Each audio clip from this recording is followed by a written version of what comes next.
السلام عليكم ورحمة الله وبركاته. ازيكم عاملين؟ يا رب تكونوا بخير. موضوع النهاردة ان شاء الله يكون عن ازاي تعمل نسخة احتياطية من القنوات اللي عندك على الرسيفر. مثلا عندي الرسيفر مبرمجه، البرنامج بتاعه كويس، بس في بعض الاوقات بلاقي حد في البيت مثلا او انا دوست على زرار غلط بالريموت خربط لي القنوات بتاعة الرسيفر. فبدل ما عاوز ابرمج تاني، اوريك ازاي انك ترجع القنوات زي ما كانت بنفس الترتيب حتى لو اتلخبطت منك، عن طريق انك تعمل نسخة احتياطية من القنوات. طبعا هتحتاج منك فلاشي او كارت ميموري تركبه في ليدر، ايا كان المساحة يعني مش هتفرق. المهم ان يكون الكارت تخليه فاضي معاك عشان بس الملف اللي هتتنسخ ما يتوهش منك. او ممكن تعمل ملف على الكارت وتسميه مثلا باسم الرسيفر بتاعك قبل ما تعمل النسخة. طبعا اول حاجة هنعملها هنجيب الفلاشة زي كده. ادي الفلاشة مثلا، ده كارت ميموري انا مركبه في ليدر. لو انت عندك فلاشة ماشي، ما عندكش غير كارت ميموري بتجيب ليدر وتركب الكارت. فطبعا كل اللي هنعمل ان احنا هنركب الفلاشة ونركز في الشاشة. بعد ما نركب الفلاشة في حاجة هتظهر، لو الفلاشة او الكارت شغال هيظهر معك انه تم ادخال الكارت او الفلاشة. طبعا اول ما اركب على طول اهو هركب، بص هتلاقي العثور على وحدة تخزين، دي معناتها انه الكارت شغال تمام. فطبعا اللي انا هعمله، بس اهم حاجة يعني تكون القنوات لسه مبرمجة ومرتبة وتمام، ما تخربطش لسه عشان هناخد النسخة منه. اول حاجة هتعملها هتمسك الريموت، هتيجي على زرار المنيو اللي احنا طبعا كلنا عارفينه. في اي رسيفر لازم تلاقي الزرار ده موجود، منيو، تضغط عليه بتجيك القائمة دي. طبعا مش شرط القائمة دي نفسها، يعني هي الكلمات واحدة بس ممكن يجيك شكل تاني غير كده خالص.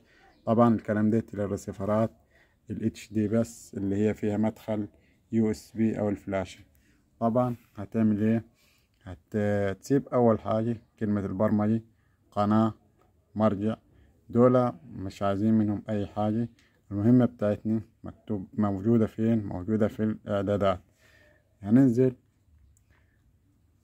بالزرار طبعا اللي بينزل اللي هو جنب زرار الصوت، اللي هو بينزلك على القناة او بيطلق على القناة. هنرجع طبعا ننزل على كلمة اعدادات وهندوس عليها اوكي. جاتنا قائمة هنا بتقول لك مؤقت قفل. من القائمة دي كلها مش عايزين منها غير كلمة تحديث اهي، كلمة تحديث هتيجي عليه تمام وهتضغط اوكي. هنا بيقول لك تحديث USB او تحديث ابجريد اللي هي تحديث انترنت DBB. طبعا هنضغط على تحديث USB اللي هي اول واحدة اللي هي دي تمام. هنضغط اوكي. بعد ما ضغطنا اوكي هيجينا الملف اللي هو بتاع الكارت او الفلاشة.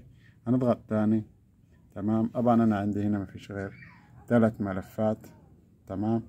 انت طبعا الملف اللي هتعمله عايز تخليه مثلا ملف اي اسم زي ما انت عايز تخليه خليه. ممكن تاخد مثلا اسم ملف زي كده تكتب عليه اسم الرسيفر، اللي هو مثلا اسم الرسيفر اهو رويال 3 5.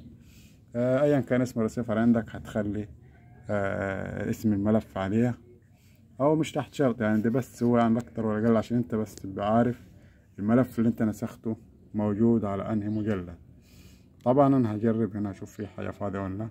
هدخل على الملف دي، طبعا هنا لقيته فاضي مفيهوش اي حاجة. المهم انت لما بتدخل زي كده في الفولدر بتلاقيه اهم حاجة يكون فاضي خالص، مساحة فاضي عشان هنعمل النسخة. لو تاخد بالك هنا هتلاقي كلمة ظاهرة، كلمة حفظ. الكلمة دي بتبين لك انك انت هتحفظ النسخة. طب ازاي اعرفها وهجيبها ازاي؟ هو جايب لك هنا اللون الازرق، يعني اللون بتاع الزرار اللي في الريموت اللي هو الزرار الازرق. طبعا احنا عارفين انه كل الالوان دي مهمتها في الرسيفر اصلا اما اضافة او مسح او حذف او بحث. فطبعا احنا هنا بنختار كلمة ان هنختار الزرار الازرق. بص طبعا على الشاشة اول ما ادوس على الازرق ايه اللي هيحصل؟ تمام بيقول لك جاري حفظ البيانات نجح الحفظ. تمام. اداني هنا 3 حاجات. أول حاجة دي بي إن اللي هو طبعا الملف ده، طبعا ملف القنوات. لازم تاخد بالك من كلمة دي بين، هو ده الملف. طبعا ده الروم اللي هو الفلاشة كاملة.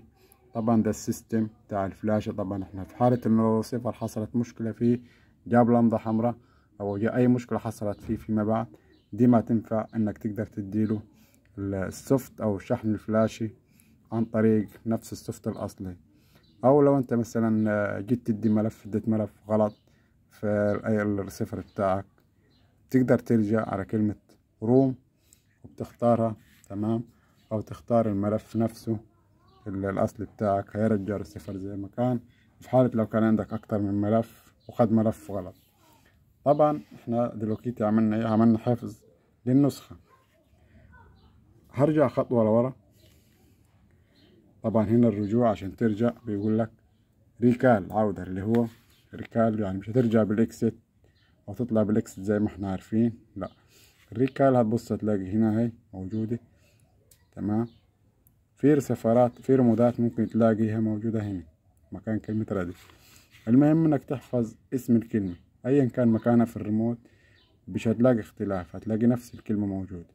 لما نضغط عليها ضغطة هنرجع خطوة. طبعا احنا حفظنا الملف في كلمة او الفولدر باسمه BVR.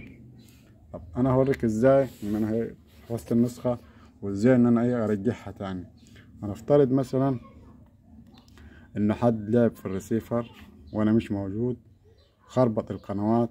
تمام. او لقيت حد مسح الرسيفر او بحثه او عمل اي حاجة فيه، القنوات انا اللي كنت برتبها مش لاقيه. اللي هعمله حاجة واحدة بس. طبعا انا دلوقتي هفرمط الرسيفر، همسحه خالص، مش هخلي فيه ولا قناة، وهوريك ازاي النسخة اللي احنا احتفظنا بيه هترجع كل القنوات بخطوات بسيطة. اول حاجة عشان افرمط الرسيفر وامسحه خالص، على نفس الزرار اللي هو منيو. تمام. اهو اضغط عليه، هتجينا القائمة دي اللي احنا طبعا شفناها من شوي. هنزل على كلمة اعدادات برضو، هضغط على اعدادات. تمام. بس هنا انا مش هعمل تحديث، لا، في حاجة اسمها اعادة ضبط المصنع. اهي اعادة ضبط المصنع. يعني ايه اعادة ضبط المصنع؟ يعني انا هخلي الرسيفر يرجع على الزيرو، مفيهوش ولا قناة. ولو كان في ملف قنوات جاي فيه هو جديد، بس الملف ده يعني مثبت، او فرمت الرسيفر هيجيني على ملف قديم كان موجود عليه. ففي الحالة دي برضو انا مش عايز الملف ولا مش عايز حاجة، انا بس عايز اعمل الخطوة ان انا هفرمت الرسيفر. طبعا هاجي على كلمة اعادة ضبط المصنع، اضغط عليها اوكي.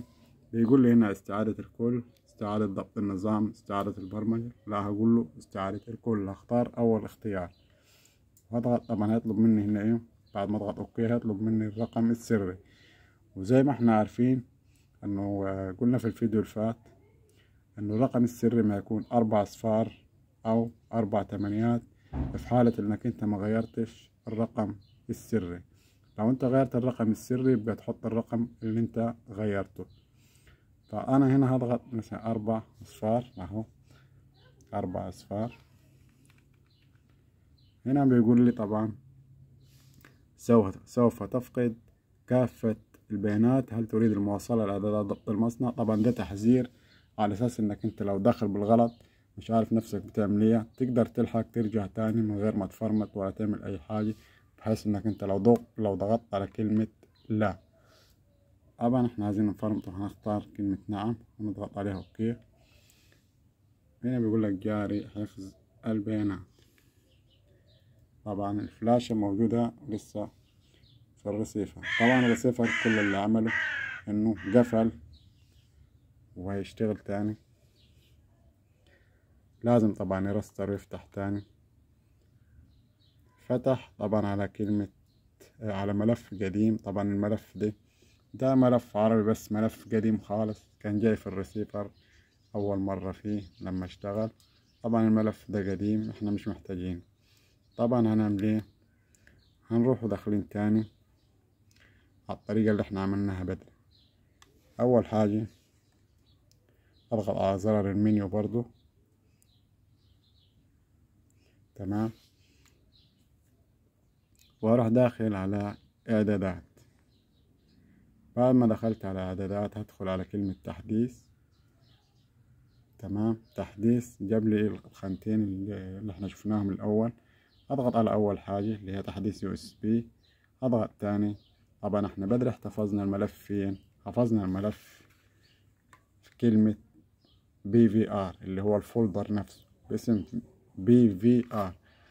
هروح جاي طبعا عليه وهدخل هدوس اوكي. هنا جاب لي الثلاث ملفات اللي احنا نسخناهم اللي جونا في النسخ بدري. طبعا احنا كل اللي عاوزينه اخر حاجة اللي هي DBBN او بين، تمام. ده اللي هو الملف بتاع القنوات بس، ملناش دعوة بدول. لو اخترت اي واحدة من دول ما فيش مشكلة، هتيجيك برضك القنوات مرتب.